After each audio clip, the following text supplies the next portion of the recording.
Diletos amigos, visitantes e aqueles que nos acompanham, abram comigo a palavra de Deus. No Evangelho de Lucas, eu lerei no capítulo 13, os versículos 1 a 3. Lucas, capítulo 13, estas palavras. E naquele mesmo tempo estavam presentes ali alguns que lhe falavam dos galileus, cujo sangue Pilatos misturara com seus sacrifícios. E respondendo Jesus, disse-lhes: Cuidai vós que esses galileus foram mais pecadores do que todos os galileus por terem padecido tais coisas? Não vos digo. Antes, se não vos arrependeres, todos de igual modo perecerei. Nosso título nesta noite é o Evangelho, uma mensagem que exige uma resposta. Naquele mesmo tempo, Lucas começa com estas palavras. Que tempo? Bem, conecta-nos com a narrativa do texto no capítulo anterior, no versículo 12. Esse incidente ele acontece no final do ministério terreno do Senhor Jesus Cristo. Nós lemos no versículo 22 do capítulo 13 que o Senhor percorria as cidades e as aldeias ensinando e caminhando para Jerusalém. O Senhor aqui inicia a sua longa jornada em direção a Jerusalém.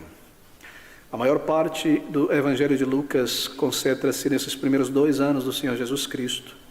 E todos esses demais capítulos em diante, do capítulo 13, 12 em diante, irá tocar nesta jornada de tudo o que acontece até que ele chegue a Jerusalém, quando será preso, traído, preso, humilhado e crucificado. E nós lemos que as multidões imensas que acompanhavam o Senhor Jesus Cristo se aglomeravam de tal maneira que as pessoas agora estavam tropeçando umas sobre si, caindo e pisando umas sobre as outras. No versículo 1 do capítulo 12, ajuntando-se, entretanto, muitos milhares, não é mais milhares ou centenas, mas muitos milhares de pessoas, de sorte que se atropelavam uns aos outros. Começou a dizer aos seus discípulos. Bem, ele seguia pelas vilas ensinando e, é claro, pregando o Evangelho. E nós lemos também, é curioso, em vários momentos aqui, que o Senhor, ele era interrompido por algumas pessoas, ou quando ele fazia alguma pausa em sua fala, alguém se aproximava dele com uma pergunta ou com uma questão. E o Senhor tomava essas oportunidades, cada incidente, cada pergunta levantada, para falar de uma maneira direta aquelas pessoas que falavam com ele. Você observa isso acontecendo no capítulo 13, no versículo 22, ensinando no caminho para Jerusalém, disse-lhe um: Senhor, são poucos os que se salvam. E o Senhor irá responder. Questões de curiosidade, não é verdade? No capítulo 12, versículo 13, a mesma coisa. E disse-lhe um da multidão: Mestre, diz a meu irmão que reparta comigo a herança. Ele estava ensinando a sua palavra. E no capítulo 13, no versículo 1, naquele mesmo tempo estavam presentes ali alguns que lhe falavam dos galileus, cujo sangue Pilatos misturara com seus sacrifícios. Ele seguia ensinando e toda pausa ali alguém se aproximava com uma questão, muitas vezes não uma questão, digamos, real ou proveitosa, mas questões de curiosidade. São muitos os que são salvos e o Senhor sempre tomava estas perguntas para voltar a enfatizar a sua mensagem. E nós aprendemos aqui algo muito importante, que a mensagem do Senhor Jesus Cristo do início do seu ministério público, em Marcos capítulo 1, versículo 14, isso é declarado, ao final da sua vida terrena, foi a mesma mensagem: arrependimento de pecados e fé no Senhor Jesus Cristo. Ele nunca deixou de apelar, urgir com aqueles que ouviam a respeito da necessidade imperativa de reconhecimento de seus pecados diante de Deus, de arrependimento e completa fé no Salvador. Nos é informado aqui pelo evangelista Lucas estas palavras muito intrigantes no capítulo 13, versículo 1.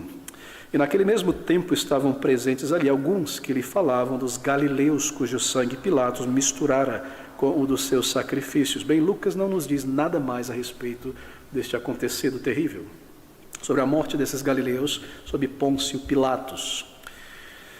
Bem, o que nós sabemos é que alguns indivíduos que viviam na Galileia tinham peregrinado para Jerusalém. Isto era comum, os judeus peregrinavam para a cidade de Jerusalém, onde estava o templo, para as festas anuais.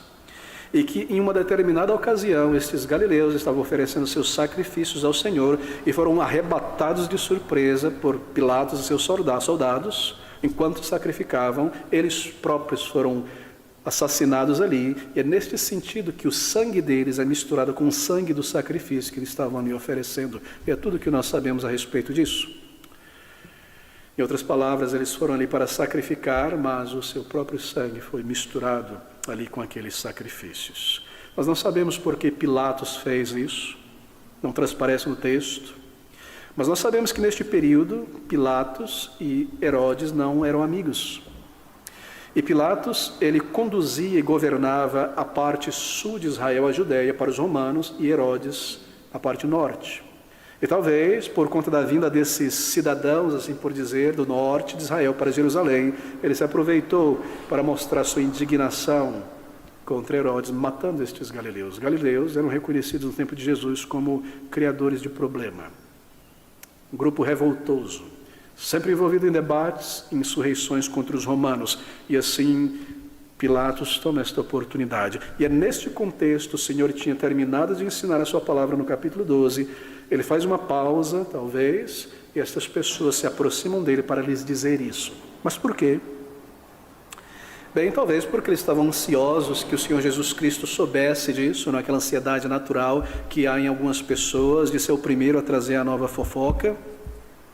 Ou talvez porque eles queriam colocar o Senhor Jesus Cristo em alguma situação difícil, para que Cristo condenasse a Pilatos publicamente, de alguma maneira ele fosse preso ali. Nós só podemos especular a respeito disso. Mas eles se aproximam do Senhor e levantam esta questão. Senhor, o Senhor ficou sabendo dessa tragédia que aconteceu ali. E o Senhor Jesus Cristo, ele não responde diretamente essa pergunta, e assim ele faz na maioria das situações, porque responder sim ou não, fiquei sabendo, que coisa terrível, não seria de nenhum proveito para aqueles ouvintes.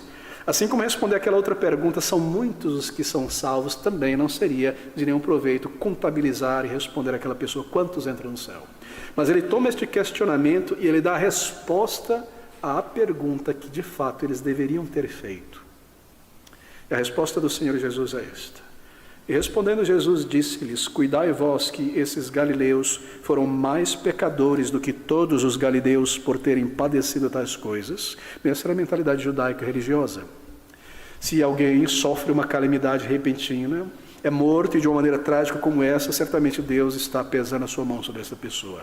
É um grande pecador. Talvez uma vida de pecado secreto e por isso Deus logo abateu.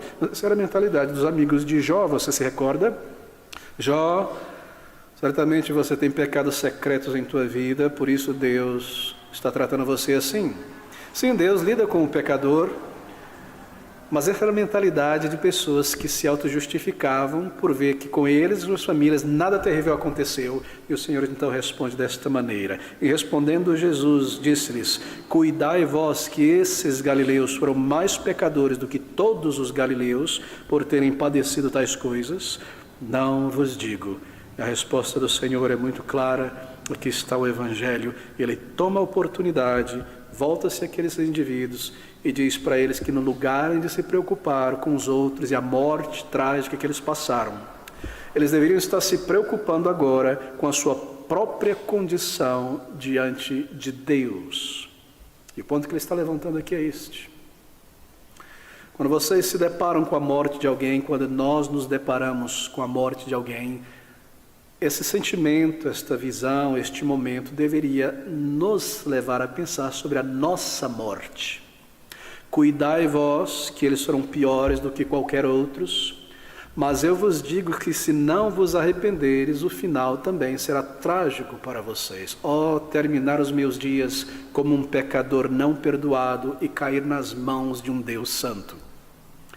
Ele está dizendo para o curioso religioso que no lugar de se importar e se perguntar por que tantas pessoas que não fazem mal algum são mortas dessa maneira, ou passam por esta situação, aquela, nós deveríamos encarar a visitação da morte a um amigo, a um familiar, a alguém conhecido na televisão, e voltar essa situação para nós mesmos e nos perguntar, eu estou pronto para entrar na presença de Deus? Porque a morte não é um fim em si mesma. A morte é esse trampolim que nos lança para a eternidade. Eu estou pronto para entrar na presença do Senhor? Não vos digo. Se não vos arrependerdes, de igual modo perecereis. A grande pergunta a ser feita ao encarar a realidade da morte é essa. Eu já em algum momento da minha vida reconheci a minha pecaminosidade diante de Deus em profundo e sincero arrependimento. Eu estou preparado para concluir meus dias aqui. Eu estou neste momento pronto para entrar na presença de Deus se a minha vida fosse ceifada repentina e violentamente, no lugar de se perguntarem sobre a tragédia da morte daqueles homens. Vocês deveriam considerar, vocês já fizeram reconciliação com Deus por meio do arrependimento de pecados e a fé no Senhor Jesus Cristo? Se não vos arrependerdes, bem, arrependimento é a palavra de ouro aqui. Arrependimento, queridos amigos, no Evangelho é uma parte vital.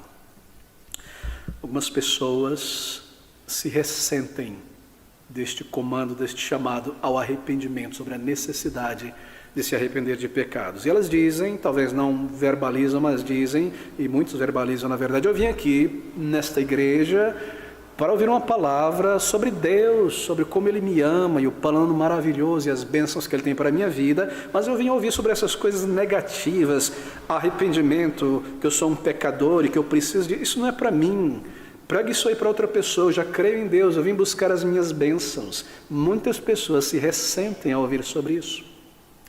Me recordo, não uma ou duas vezes, visitantes que passaram por aqui e ao sentarem-se sob o som da palavra de Deus e ouvirem declarações como essa do Senhor Jesus Cristo, rangiam os dentes, rubravam a face vermelha e queriam engolir o pregador de alguma maneira. Há pessoas que se ressentem profundamente sobre esta parte do Evangelho, mas, querido amigo, não te servirá e a mim de nada ouvir a respeito do amor de Deus, da salvação que Ele proveu, se primeiro eu não entender a minha real necessidade, a minha culpa diante de Deus. Isso não me servirá de nada. Arrependimento é parte intrínseca, essencial da mensagem do Evangelho. Não há um Evangelho sem arrependimento. A mensagem de salvação naturalmente fala sobre perdição. É alguém que está perdido e deve ser salvo, resgatado. Boas novas de que para um pecador como eu, que merece a condenação eterna, há perdão oferecido, porque Cristo alcançou os méritos para isso. Essa é a boa nova, uma boa nova diante de uma notícia terrível, trágica. Bem, esse é o ponto aqui diante de nós nesta noite. E então, para imprimir esta verdade fundamental em seus ouvintes curiosos, é típico do Senhor, ao declarar uma verdade, ilustrá-la. E logo na sequência, então, a partir do versículo de número 6, desse nosso capítulo 13, o Senhor dizia esta parábola. E quando nós lemos muito rapidamente, nós imaginamos que esta parábola não tem qualquer ligação com o evento anterior dos primeiros versículos, mas tem. E dizia esta parábola, ilustrando o que ele acabou de declarar. Um certo homem tinha uma figueira plantada na sua vinha e foi procurar nela fruto, não achando. E disse ao vinhateiro: eis que há 3 anos venho procurar fruto nesta figueira e não acho. Corta, porque ocupa ainda a terra inutilmente. Bem, o Senhor conta esta pequena parábola ilustrativa. E esta parábola ela inicia com um privilégio. Esse é o início dessa parábola. Ele fala sobre uma figueira que fora plantada em uma vinha. Vinha é um lugar onde uvas são plantadas. Normalmente é um lugar escolhido a dedo, um terreno bem preparado. Não há sol em demasia, nem sombra em demasia. E naquele lugar especial, veja você, não outra vinha, não outra parreira, mas esta figueira foi plantada. Eles olhavam para si mesmos e diziam: estes homens estavam entre nós, mas eram grandes pecadores. E o que o Senhor Jesus Cristo está dizendo aqui? Eu plantei neste mundo uma vinha. Israel é comparado a uma vinha no Antigo Testamento. Uma vinha, uma parreira, você já viu, eu já vi tantas vezes. Ele foi separado, preparado por Deus para glorificar a Deus, para produzir um fruto de alegria, de prazer ao Senhor. Israel não era como o Líbano, que é comparado não a uma vinha, mas a um cedro grandioso, poder, glória, força, uma árvore tremenda, não é? Você busca o cedro do Líbano para bom, móveis, ponte. Então, uma grande representação. Salomão mandou buscar muita madeira do Líbano. Israel não era um cedro. Israel era uma vinha. Você já viu a madeira da vinha? O que você pode fazer com a madeira da vinha, aqueles galinhos finos? Nada. Israel não tinha poder em si mesmo, nem deveria criar imensos exércitos, fazer alianças com o mundo. Ele não era um carvalho. Israel era uma vinha para o prazer de Deus e deveria depender dele. E Deus plantou, cercou com seus profetas. Israel teve privilégios que nenhuma outra nação teve. O Egito não teve profetas, não recebeu a lei de Deus, visitações do próprio Salvador. Mas Israel foi plantado e cultivado. A figueira também é um símbolo de Israel, como a vinha. E aqui esta figueira, e a parábola do Senhor cobre isso, ela tem dentro do Estado de Israel, que Deus criou, um imenso privilégio. Aqui são pessoas religiosas. E essas pessoas têm ouvido a palavra de Deus, receberam a lei, receberam os profetas, e naturalmente se espera dessas pessoas que receberam maravilhosos tutores, que eles produzam um fruto de tremenda educação, isto é, uma vida voltada para Deus. E esta é a essência da parábola do Senhor Jesus Cristo. Que Deus dá privilégios espirituais a pessoas, e então Ele requer um fruto. Ele ensina essa verdade comparando Israel no passado a esta figueira plantada em uma vinha. E lembre-se, era exatamente esta posição de Israel ao longo da história entre as nações. Assim, pela maneira como Deus tratou Israel e não tratou Babilônia, nem os egípcios, nem a Síria, Deus espera fruto. E depois de ter plantado aquela árvore ali, nos é dito que ele vai lá buscar os seus frutos. Era justo esperar por isso. Um fruto para a glória de Deus. Uma nação santa porque foi adquirida. Uma geração entre as nações que proclamassem a glória do verdadeiro Deus. Esperar-se-ia de Israel mais fé, mais santidade, mais separação do mundanismo, mais dedicação e fidelidade dos judeus do que qualquer outra nação ao Deus que se revelou a eles. O dono da figueira foi buscar fruto em sua figueira. Queridos amigos, mas se nós nesta noite aqui queremos receber alguma bênção desta parábola, nós devemos por um momento esquecer Israel e começar a pensar para além dos judeus e olhar neste espelho, porque esta parábola está aqui dirigida a mim e a você, é claro. A maioria de nós, esse foi o meu caso, mas a maioria de nós é como Israel nesse sentido, cercados de privilégios diretamente de Deus. E olha que eu não estou falando sobre a graça comum, o sol e a chuva que cai sobre bons e maus. Somos pessoas, muitas vezes, como esta figueira. Vivemos em um país, veja você, onde o evangelho pode ser pregado publicamente. Vivemos em uma geração que tem a Bíblia em suas mãos. Você sabia que é de pouco tempo que a Bíblia está nas mãos das pessoas no Brasil? E alguns de vocês, como eu, talvez tenham 2 cópias de uma Bíblia em casa, 3, 7, 10 Bíblias em casa. Você tem a palavra de Deus completa em tuas mãos, diferente de Davi, que tinha uma porção pequenina, e dos demais santos ao longo da história, na revelação progressiva. Você e eu vivemos um país em que a liberdade para abrir a palavra de Deus, ninguém irá entrar aqui e explodir isso aqui. Sua mão não será cortada por carregar este livro. Você não será imprisionado e mandado por um campo de concentração. Hoje, no século 21, por ter esta palavra de Deus, você e eu estamos cercados de bênçãos de Deus.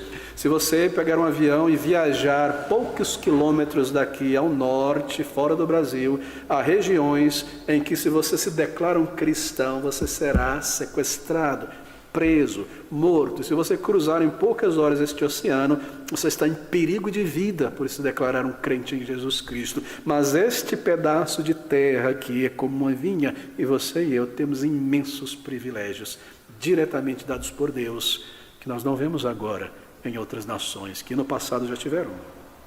Quantos aqui de nós somos como esta figueira? Bem, alguns têm um privilégio mais especial ainda. Talvez você foi levado a uma igreja bíblica desde cedo, ou cresceu em lar em que você aprendeu o temor do Senhor, ou teus pais e amigos te falaram de uma maneira muito clara, direta, logo cedo, sobre o Evangelho da Graça Redentora. E você tem tido o privilégio de ouvir a mensagem do Evangelho, não 10 domingos, mas 50 ou 100, talvez você perdeu a conta de quantas vezes você já ouviu esta mensagem de vida eterna, de perdão, de salvação. E assim, em todos os sentidos, você é uma figueira plantada em uma vinha, e isso significa, querido amigo, que Deus irá procurar o fruto em tua vida. Tenha absoluta certeza disso. Qual é o fruto que Deus busca? Bem, Deus me observa, Ele te observa. Talvez você esqueceu o número de vezes que você ouviu o Evangelho ser pregado. Ele não esqueceu. Ele sabe quantas vezes. Mas o que é esse fruto? Bem, alguns são levados a pensar que Deus irá requerer de mim, agora que eu tenho conhecido mais o Evangelho, crescido nesse meio, uma religiosidade mais refinada, ou talvez uma atitude mais caridosa com as pessoas, ou uma frequência de envolvimento maior na igreja. Não, querido amigo, o fruto está claro, declarado aqui logo no início das declarações do Senhor Jesus. Então ele ilustra, ouça essas palavras do Salvador: este é o fruto. E respondendo Jesus disse-lhes: cuidai vós que estes galileus foram mais pecadores do que todos os galileus, por terem padecido tais coisas. Não vos digo, antes, se não vos arrependerdes, todos, judeus, galileus, e qualquer parte, sereis condenados, perecereis. O fruto é arrependimento de pecados. Este é o fruto. Esta é uma mensagem sobre arrependimento para com Deus e fé no Senhor Jesus Cristo. E eu tenho ouvido esta mensagem, e eu tenho entendido, compreendido, me é trazida, explicada por várias pessoas. Eu mesmo leio, chego a esta compreensão. Mas onde está o fruto, diz o Salvador? Este é o fruto que se espera de uma pessoa que já ouviu e compreendeu o Evangelho. Veja, você não é, e eu não sou, uma pessoa que nasceu longe de qualquer influência da palavra de Deus, do texto da palavra de Deus, que não recebeu nenhuma noção básica a respeito do Senhor Jesus Cristo e o caminho de salvação. Nós não estamos nessa categoria. Eu me recordo quando Deus estava lidando comigo, me levando ao arrependimento e à fé. Um dos pensamentos que às vezes recorria e voltava à minha mente era um desejo profundo de ser como um índio Yanomami, vivendo no coração da floresta amazônica, sem nenhum contato com qualquer civilização, e que nenhum missionário pudesse chegar ali, porque ali eu estaria isento de julgamento por nunca ter ouvido o Evangelho, não poderia ser culpado. Porque a minha alma me consumia por saber o que a palavra de Deus diz. Eu me recordo de alguém que começou a ler a palavra de Deus, e conversando com ele, eu perguntei: você tem lido a palavra de Deus e conhecido a palavra de Deus? Você tem compreendido? Ele disse: bom, as coisas na Bíblia que eu não entendo, elas não me preocupam. O que me preocupa é as coisas que eu entendo. Você percebe? Você entendeu sobre a necessidade de arrependimento. Você ouviu que há um momento de prestar contas a Deus que logo está chegando. Você será julgado, e eu serei pela luz, o conhecimento, a compreensão que nós recebemos. Essa é a advertência, este é o fruto. E aqui está a narrativa da parábola. No versículo 6 nós lemos: Um certo homem tinha uma figueira plantada na sua vinha e foi procurar nela fruto, não o achando. Bem, ele foi uma figueira que há 3 anos foi plantada, tinha crescido, estava na hora de dar fruto, já tinha passado, talvez ela estivesse cheia de folhagens bem verdes, que é um verde muito forte, a folhagem da figueira. E quando há muitas folhas em uma figueira, nós sabemos que tem que ter fruto ali. E ele foi procurar na figueira, levantando folha, observando, em cima e embaixo, onde está o fruto. As folhas estão aqui, ela foi plantada, cuidada, ele foi procurar fruto, não o achando. Veja, o próprio dono que plantou, ele próprio vai até a árvore escrutinar essa árvore em busca de um fruto. Ninguém nos conhece como Deus. Ninguém observa a nossa vida como o Senhor em detalhes. Ele se estende, se coloca, ao nosso lado, seus olhos, seu conhecimento, e Ele nos observa de primeira mão, a todo tempo. E quando eu me assento para ouvir a sua palavra, Ele observa a maneira como a recebo, o que passa pela minha mente. À medida que eu dou a palavra de Deus, a importância grande ou pequena, neste momento, agora, você encara esta realidade, Ele sabe exatamente, em cores, em alta resolução, de som e imagem, o que você está pensando, como você está medindo a sua palavra sendo ensinada, proclamada. Você já parou para pensar sobre a gravidade, a seriedade disso? Ele próprio vai à árvore buscar o fruto. Ele ouve os nossos pensamentos, Ele marca nossas palavras, Ele registra as nossas ações, Ele sabe quanto foi trazido a nós, então Ele espera um fruto. Ele foi e buscou um fruto. Deus sabe quanto conhecimento você já recebeu sobre a natureza do pecado, do perdão, da salvação. Ele sabe quantas vezes a tua mente e consciência foram despertas pela palavra a respeito do pecado, da justiça de Deus em enviar um Salvador e do juízo futuro, e quantas vezes você rechaçou ou colocou de lado. Isso está contabilizado. Você está em um lugar de privilégio, isto é, tem acesso à palavra de Deus em casa, no texto, a ouvir a palavra de Deus, amigos ou familiares que abrem e respondem perguntas a você, e Ele contabiliza isso, Ele busca por um fruto, porque a sua palavra, o Evangelho, é uma mensagem que requer um fruto. Esta árvore foi plantada para trazer um fruto, para produzir um fruto. Não imagine que Deus não sabe da tua frequência na igreja, Ele sabe muito bem. Não imagine que Deus não saiba quantas vezes no metrô, no ônibus ou no carro, de repente um flash de luz sobre a verdade do Evangelho, a ficha caiu, você compreendeu uma verdade da palavra de Deus e a necessidade de ir a Cristo em arrependimento. E quantas vezes talvez isso foi colocado de lado por um outro pensamento propositadamente. Deus sabe e contabiliza isso. Talvez você já tenha esquecido quantas vezes esse texto foi pregado e você o ouviu. E talvez foi como a primeira vez. Esses argumentos do Senhor Jesus Cristo, mas Deus sabe. Querido amigo, a minha questão e a tua nesta noite não é o caso de alguém que não conhece as verdades do Evangelho. Não é esse o caso, como um índio isolado no meio da floresta. Palavras como arrependimento, você entende o que elas significam. Fé no Senhor Jesus, você compreende o que significa. A necessidade de clamar por vida e salvação e ir por inteiro a Ele. Isso não é algo obscuro, um conceito obscuro para você. Você já compreende com clareza isso. Você tem esse conhecimento. Então Deus espera um fruto. Qual é o fruto? Arrependimento. Deixa-me parar nesse ponto. Aquele proprietário, um certo homem que tinha uma figueira, ele vai procurar frutos. Ele vê as folhas, ele sabe o tempo que aquela árvore esteve ali, o lugar onde ela esteve, naturalmente. Ele vai buscar fruto e nós vemos o seu desapontamento. Não há nenhum fruto. Há muita folhagem, mas nenhum sinal, cheiro, característica de verdadeiro arrependimento.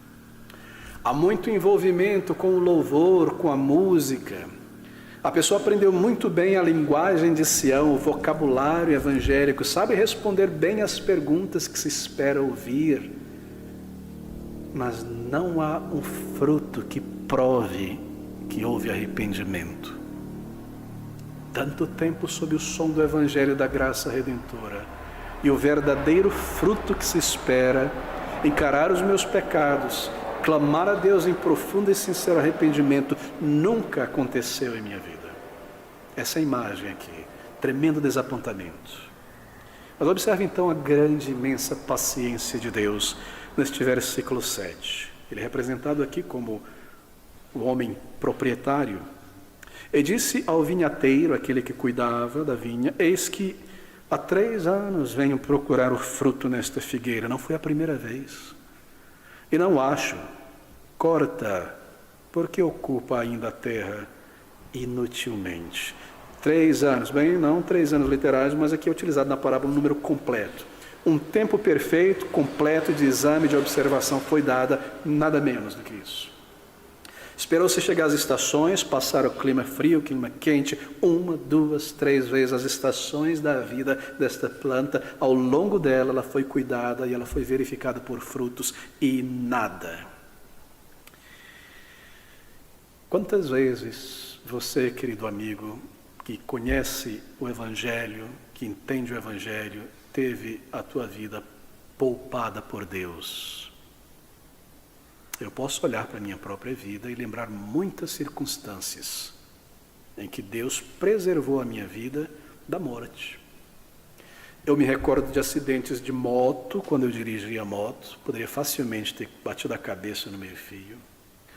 Eu me recordo de balas perdidas que passaram a questão de 5 metros de mim.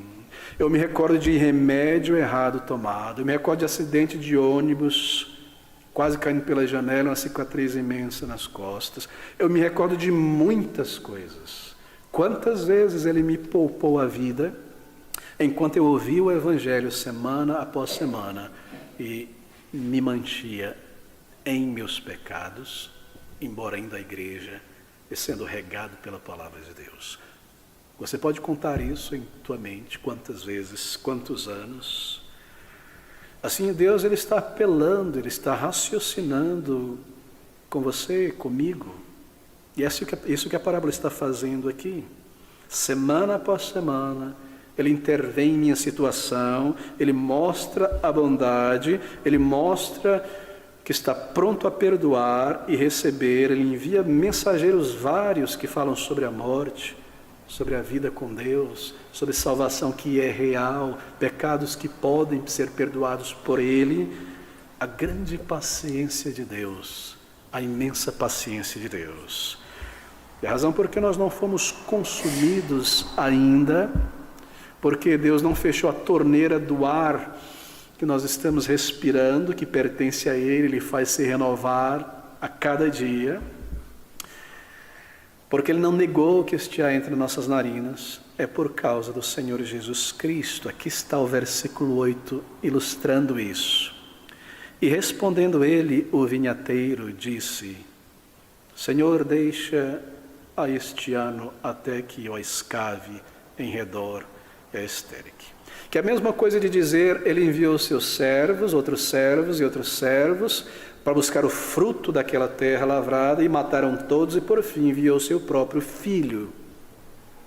Ele próprio foi aquela nação, ele nasceu ali, ele explicou com toda clareza o significado da lei, cumprindo a lei, a mensagem de vida e salvação transparecia em suas palavras, em sua mensagem, em seu milagre. Ele foi, ele esteve ali. Você não pode dizer que você não chegou a compreender a mensagem de Deus para a salvação. Você teve acesso a toda a clareza do Evangelho muitas e muitas vezes. Ele veio a este mundo, ele viveu aquela vida perfeita, exemplificada em toda a lei moral e civil. Ele ofereceu a si mesmo para pagar a pena, a punição que o pecado exige. Querido amigo, estas coisas não são nada para você, que Jesus Cristo Salvador não está por vir para cumprir toda a justiça, mas Ele já veio, e que o caminho de salvação já está pronto e a mensagem completa está em tuas mãos nesta geração, é algo pequeno para você, que você tenha todo este privilégio e talvez até aqui nenhum fruto verdadeiro de uma mudança de vida realizada por Deus por conta do teu arrependimento. Até quando Deus irá te poupar? O amor de Cristo é tão grande. E disse ao vinhateiro, e respondendo ele disse-lhe, Senhor, deixa-a este ano, até que eu a escave em redor e a esterque, e se der fruto ficará, e se não, depois a mandará cortar. Quanto tempo Deus irá poupar a tua vida? Mais um ano? Bem, neste um ano, a palavra de Deus agora será pregada para você com mais clareza de detalhe e de ênfase. Deixa este ano até que eu escave em redor e a esterque. O pregador ele vai ter um esforço particular em aplicar a palavra de Deus à tua situação. Desapontamentos irão acontecer na tua vida para te mostrar o vazio, a futilidade desta vida. Situações irão te alarmar a respeito da tua pecaminosidade e a força que o pecado tem em tua vida. Esta árvore será cercada, adubada, envolvida.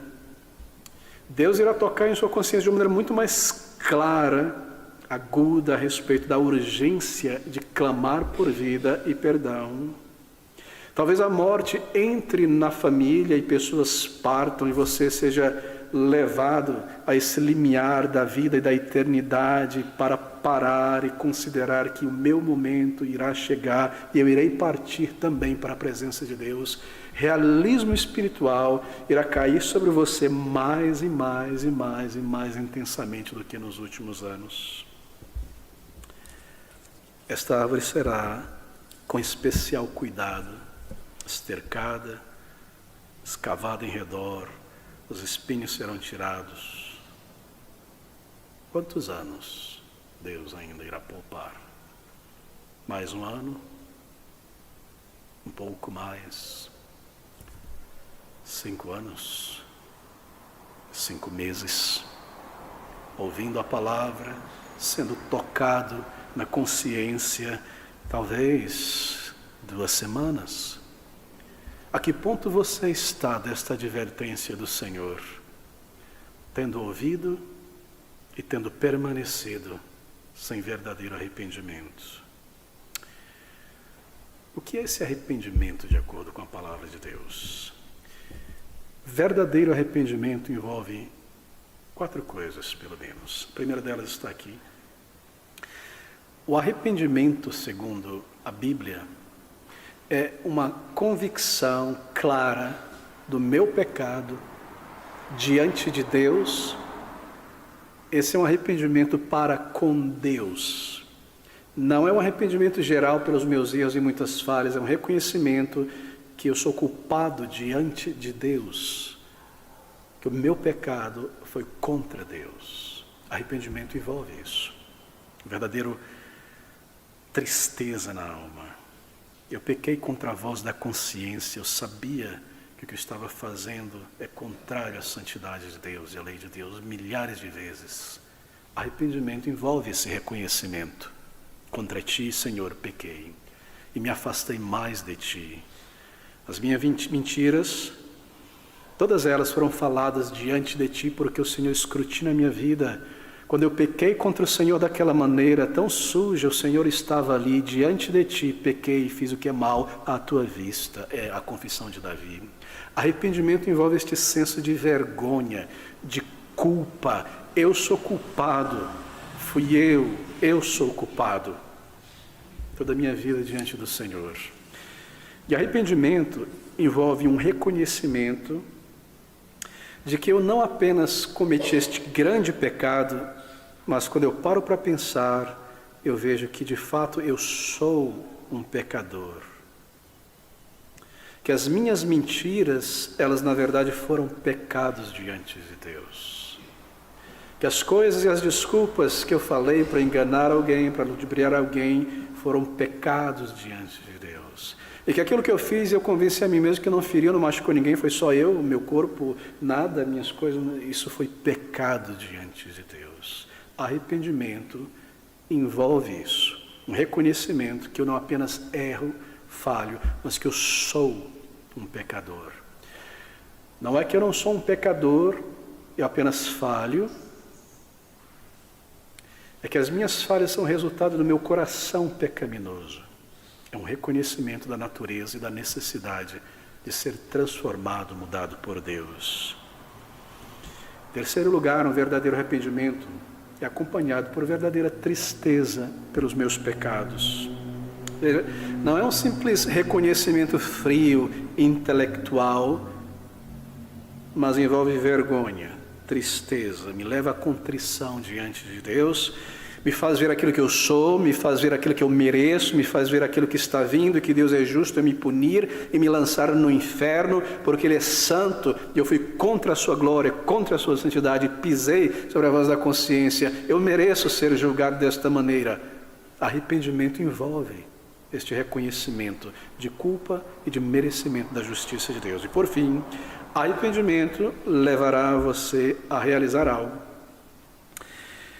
sem o qual nenhum reconhecimento de pecado, litros de lágrimas, por pecado que seja, jamais resolverá.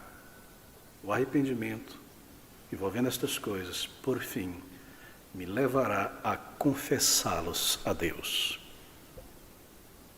A ir diante de Deus, no estado em que eu estou, e confessar a Ele todo o meu pecado. E ao mesmo tempo que eu faço isso, eu rogo a Ele,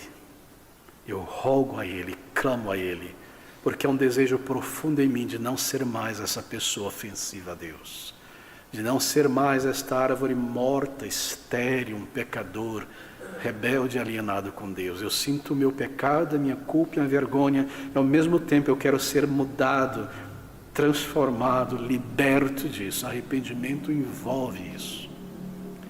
Esse é o fruto, querido amigo. Arrependimento me leva compulsivamente a confessar a Deus. Porque se não me leva, não é arrependimento, é remorso apenas. Confissão de meus pecados ao Senhor é o resultado natural da tristeza na alma, do reconhecimento da minha culpa para com Deus. Você confessa e você diz que necessita de perdão e você pede a Ele por perdão. Você não esconde mais nada. E então o resultado do verdadeiro arrependimento, o fruto, é que você quebra com o teu pecado. Você rompe com o teu pecado. Você tem nojo dele. Você se afasta dessa pecaminosidade. Há um ódio que nasce no teu coração quanto ao pecado. Você não é mais amigo, companheiro, companheira do pecado. Você se afasta dele. Você entende agora que foi isso que levou o teu Salvador a morrer e que te levará ao inferno. Se você tem um querido amigo de infância, uma pessoa muito próxima de você, e alguém mata esse teu amigo a punhaladas de facão, o que alguém pensaria de você se visse você pegando este facão com todo amor e cuidado e abraçando este facão? Você rompe com o pecado e o detesta e o odeia e o lança fora. Aquilo que levou o meu Salvador à morte, os meus pecados sobre ele, agora eu entendo a minha vergonha, a minha culpa. Esse é o fruto de um verdadeiro arrependimento. Irei romper com aquilo que eu amava. Se não vos arrependerdes, de igual modo perecereis. Não há evangelho sem arrependimento. Não há conversão sem arrependimento. Esse tipo de arrependimento, sem ele não há perdão, querido amigo. Você afirma crer em Jesus Cristo como Filho de Deus? Muito bom, mas você já se arrependeu para com o Senhor teus pecados? Você afirma crer que a Bíblia é a palavra de Deus? Isso é muito bom. mas você já respondeu esta mensagem em arrependimento e fé, em verdadeira entrega. Bem, essa foi a resposta do Senhor àqueles homens. Se não vos arrependerdes. Querido amigo, se não acontecer isso antes de eu partir para a eternidade, nada terá valido todas as frequências à igreja, o nível de compreensão que você teve do Evangelho, a proximidade que você teve com as verdades eternas e o poder de Deus pela palavra de Deus. Nada. Se não vos arrependerdes, certamente perecereis. Sinta a vergonha do pecado. Sinta a tristeza por ele. Reconheça que Deus é justo em te condenar. E junto com isso, ao mesmo tempo, reconheça que esse despertar para a minha condição é para que eu vá ao Salvador. É para que eu clame a Ele por perdão. Ele não veio para destruir e lançar no inferno, Ele veio para salvar a alma.